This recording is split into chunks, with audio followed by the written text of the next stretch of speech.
So hello everybody, आज के हमारे इस वीडियो में हम पढ़ने वाले हैं TS inter second year commerce के मोस्ट इंपॉर्टेंट वाले क्वेश्चन एंड आंसर्स जो आपके आईपी एग्जाम के लिए बहुत ज़्यादा इंपॉर्टेंट है। एंड इस वीडियो में हम सारे 50 क्वेश्चन एंड आंसर्स को कवर करने की कोशिश करेंगे। So if we try it is possible. So देखते हैं, स्टार्ट करते हैं इस वीडियो को। सो अगर आप इस चैनल पर न्यू हैं तो आप इस चैनल को सब्सक्राइब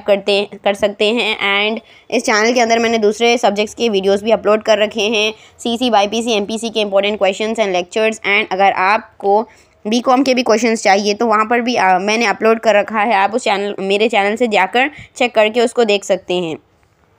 सो ये वेरी शॉर्ट क्वेश्चंस है 2 मार्क्स के।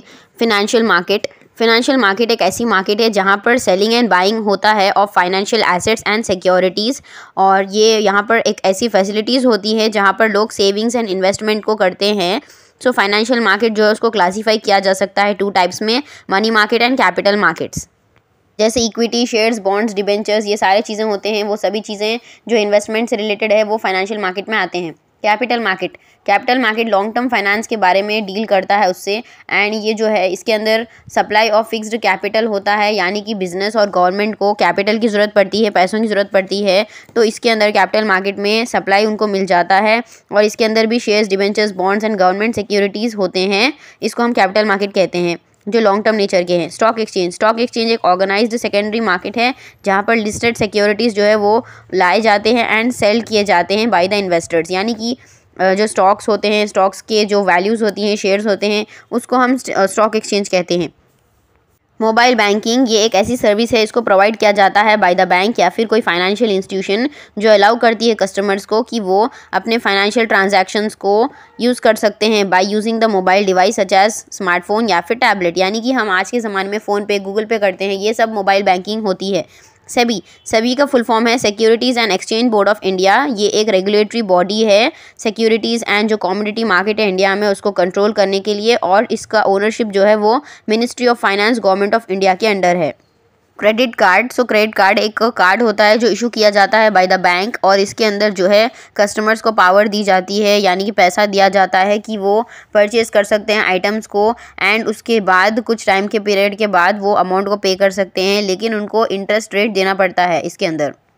इंश्योरेंस, यानी कि जब हमें कोई फाइनेंशियल लॉस हो जैसे फायर, थेफ्ट, एक्सीडेंट्स, उस टाइम पर हम इंश्योरेंस कराते हैं कई चीज़ों का, व्हीकल्स का या फिर लाइफ का। तो इसके अंदर जो है हर इंसान जो है इंश्योरेंस कराने वाला इंसान फ़ी पे करता है for a regular period of time, और उसके बाद अगर उन इंसान के साथ कोई भी डैमेज, लॉस या इंजरी हो जाती है तो इंश्योरेंस कंपनी जो है उनको पैसे देती है और उनके जो लॉसेस है उसको कवर करने में मदद करती है। तो ये एक तरह का रिस्क मैनेजमेंट में बहुत अच्छी चीज़ है।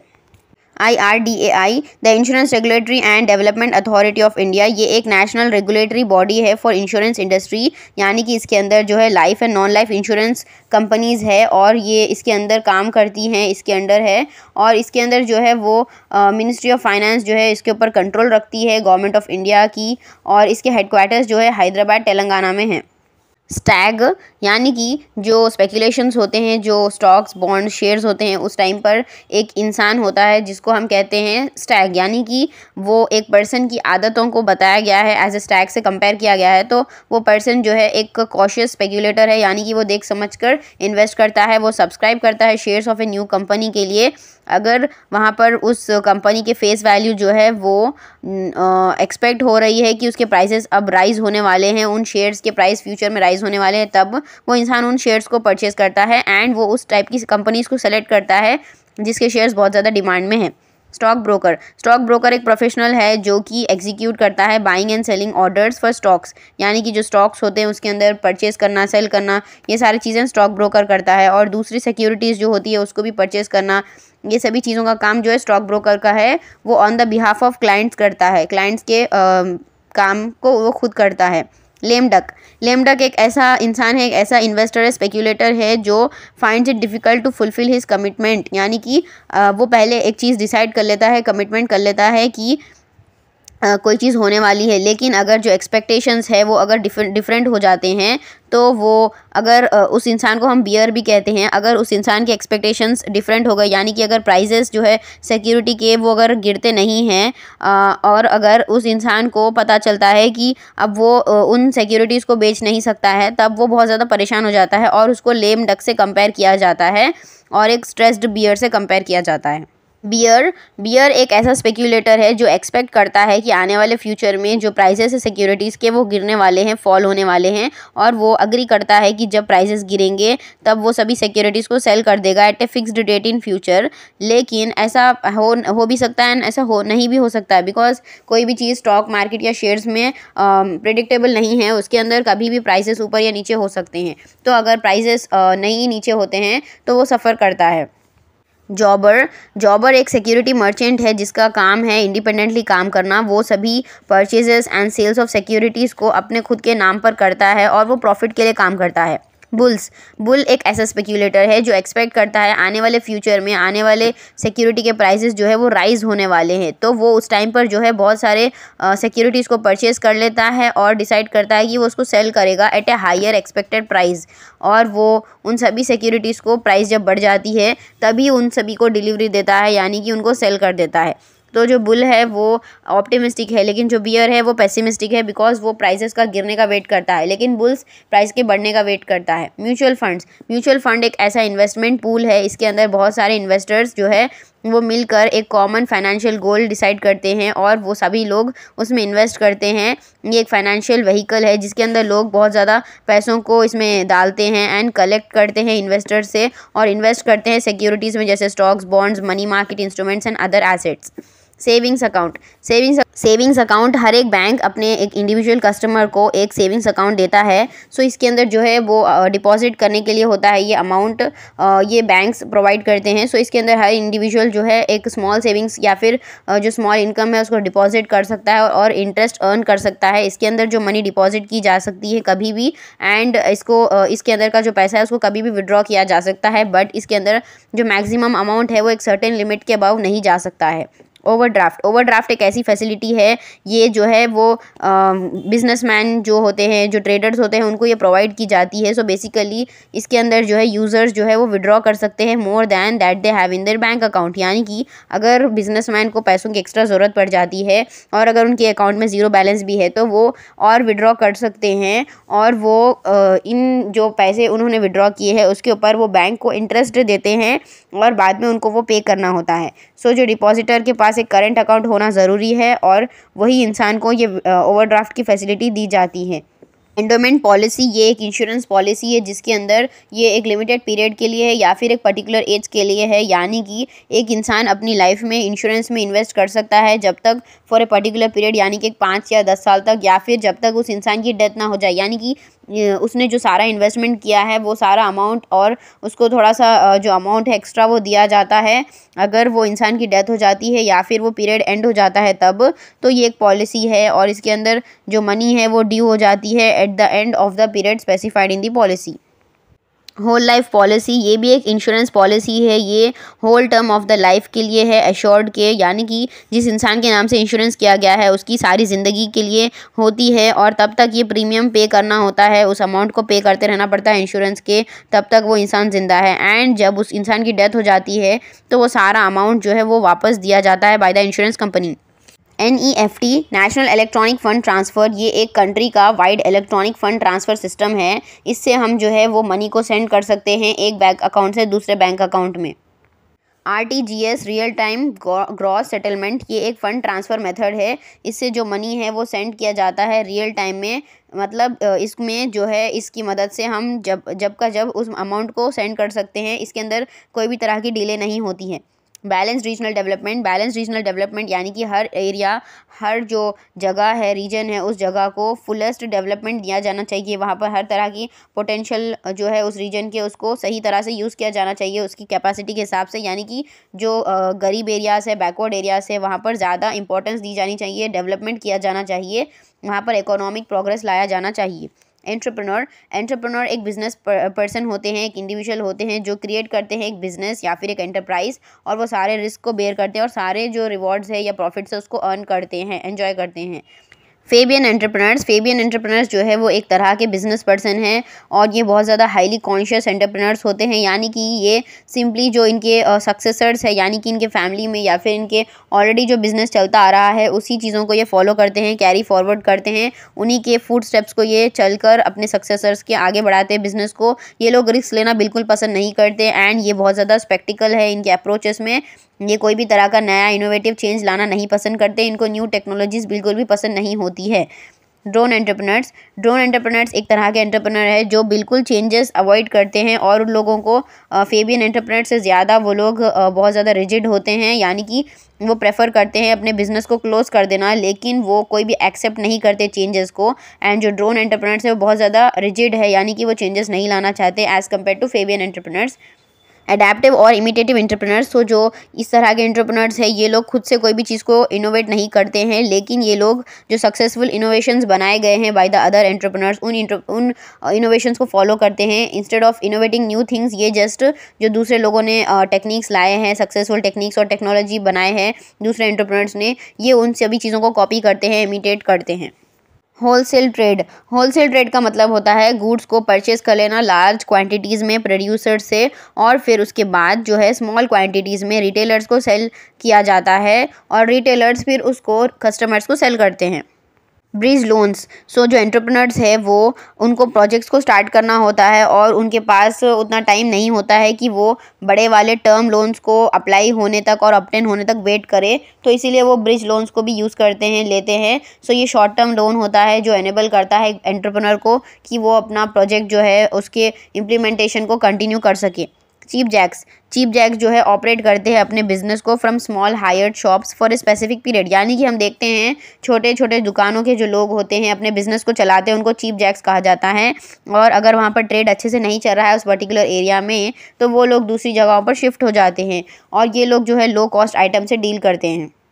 हॉकर्स एंड पेडलर्स है वो भी एक तरह के ट्रेडर्स है। ये लोग एक जगह से दूसरी जगह को मूव करते हैं और वहाँ पर जाके कस्टमर्स को सर्च करते हैं और ये usually low cost and unbranded products को सेल करते हैं कस्टमर्स को, एंड इनके पास जो गुड्स होते हैं वो ये ले जाकर दूसरों के डोर स्टेप तक जाकर सेल करते हैं। जैसे हम देखते हैं हमारे घरों के सामने आकर कुछ लोग कुछ ना कुछ सेल करने की कोशिश करते हैं, उनके पास जो व्हीकल होता है उसके ऊपर लाकर सेल करते हैं, तो उनको हम हॉकर्स एंड पेडलर्स कहते हैं। सेकेंड शॉप्स जो है वो डील करती है इन मैन्युफैक्चरिंग डिफेक्टिव गुड्स, यानी कि अगर कोई भी गुड्स जो है डिफेक्टिव है तो उसको हम देखते हैं उसके अंदर डिस्काउंटेड रेट्स होता है, डिस्काउंटेड रेट पर उसको सेल किया जाता है, तो उस तरह के शॉप्स जो है सेकेंड शॉप्स है। सेकेंड हैंड गुड शॉप, ये इस तरह के शॉप्स है जिसके अंदर जो है यूज्ड आर्टिकल्स या फिर सेकेंड हैंड गुड जो है जैसे ओल्ड फर्नीचर, ओल्ड बुक्स को सेल किया जाता है। इसके प्राइसेस जो है वो लो होते हैं।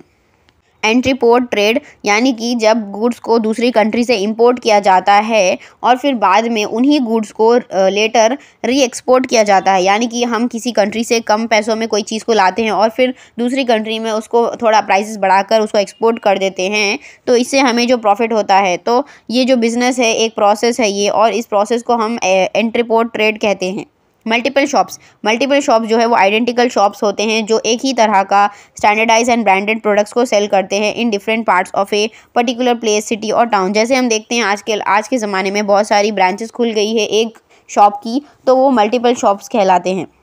बिल ऑफ लेडिंग, ये एक लीगल डॉक्यूमेंट है, इसको इशू किया जाता है by the carrier to the shipper, यानी कि जो कैरियर होता है वो शिपर को ये डॉक्यूमेंट बनाकर देता है। इसके अंदर सारे डिटेल्स होते हैं, type, quantity, destination of the good being carried, यानी कि जब गुड्स को एक जगह से दूसरी जगह पर पहुंचाना होता है तो उसके अंदर सारे डिटेल्स दिए जाते हैं इस डॉक्यूमेंट में, और ये डॉक्यूमेंट जो है टाइटल है गुड्स के लिए।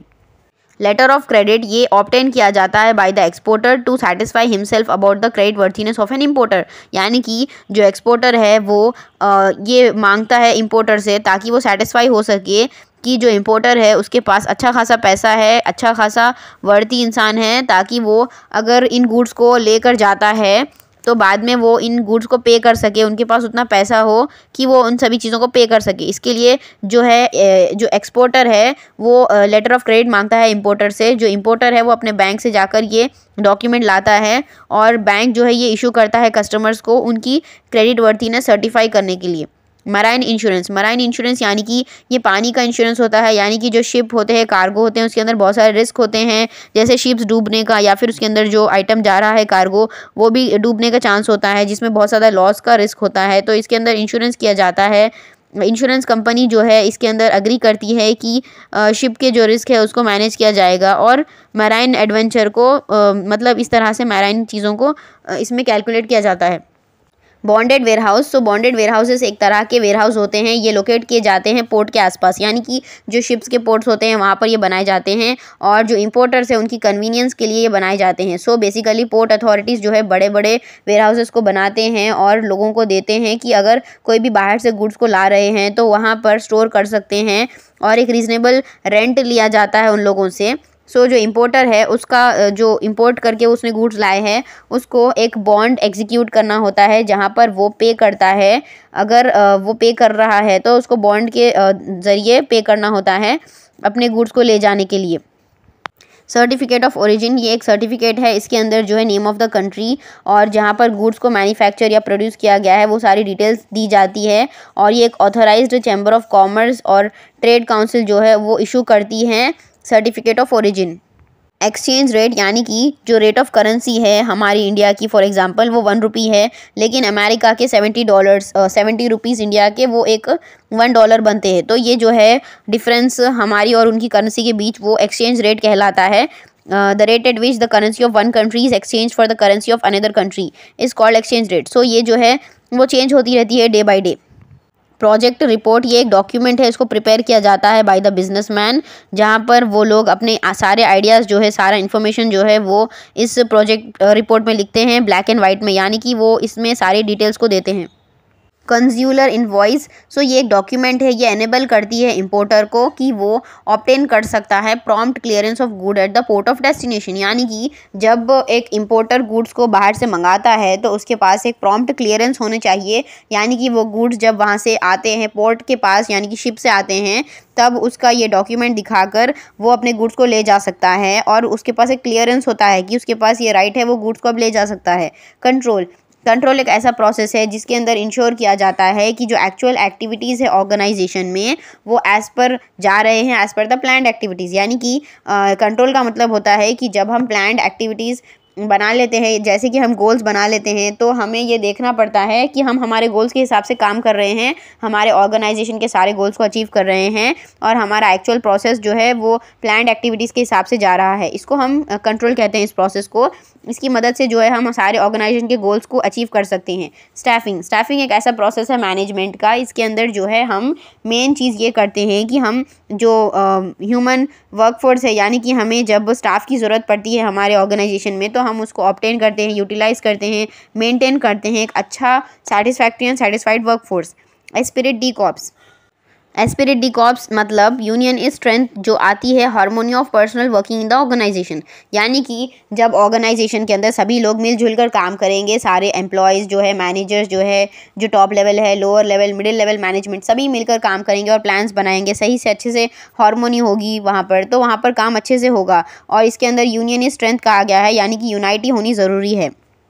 ऑर्गेनाइजिंग एक मैनेजमेंट फंक्शन है, प्लानिंग के बाद इसको किया जाता है। ऑर्गेनाइजिंग मतलब हम सभी जो टास्क होते हैं, असाइनमेंट्स होते हैं, उसको जो है और जो ग्रुपिंग ऑफ टास्क है, वो डिपार्टमेंट्स में जो दूसरे काम होते हैं, टास्क होते हैं, उसको एक साथ ग्रुप करते हैं एंड जो अथॉरिटी है उसके असाइनमेंट्स को बनाते हैं और सभी का काम सबको दिया जाता है और जो रिसोर्सेस है उसको अच्छे से एलोकेट किया जाता है इन द ऑर्गेनाइजेशन। सो ये सभी चीज़ों को ऑर्गेनाइज करना, अच्छे से अरेंज करना, इससे जो है हम ऑर्गेनाइजेशन के सारे कॉमन गोल्स को अचीव कर सकते हैं।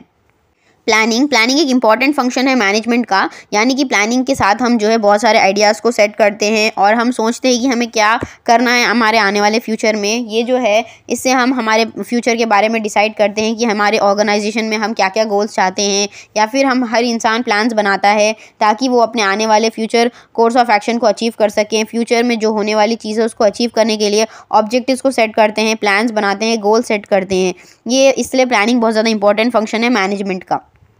इनोवेशन मतलब कोई भी नई चीज़ करना, कोई न्यू यूनिक चीज़ को इन्वेंट करना। सो एंटरप्रेन्योर्स जो है उन लोगों को अलर्ट रहना चाहिए और अपडेट होते रहना चाहिए, बिकॉज हर इंसान के जो कस्टमर के जो चेंजेस है टेस्ट में, प्रेफरेंस में, वो आते रहते हैं और हर इंसान के न्यू डिमांड्स आते हैं प्रोडक्ट्स के रिलेटेड। तो मैन्युफैक्चरर्स का काम है कि वो सभी लोगों के ऊपर नज़र रखें और अपडेट रहें और वो नए तरह के प्रोडक्ट्स को डेवलप करें, न्यू मार्केट्स को डेवलप करें, introduction of new channels of distribution को लाए। सो ये सभी चीज़ें इनोवेशन के अंडर आती है।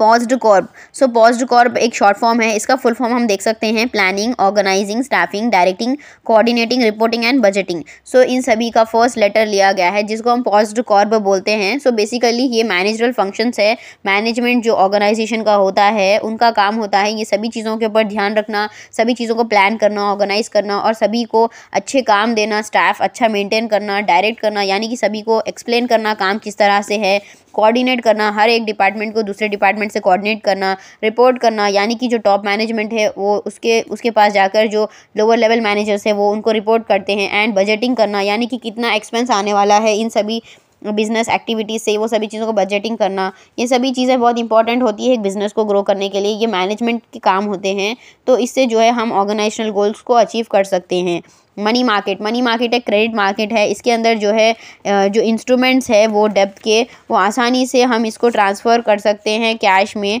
कन्वर्ट कर सकते हैं। सो ये मनी मार्केट एक शॉर्ट टर्म मार्केट होती है।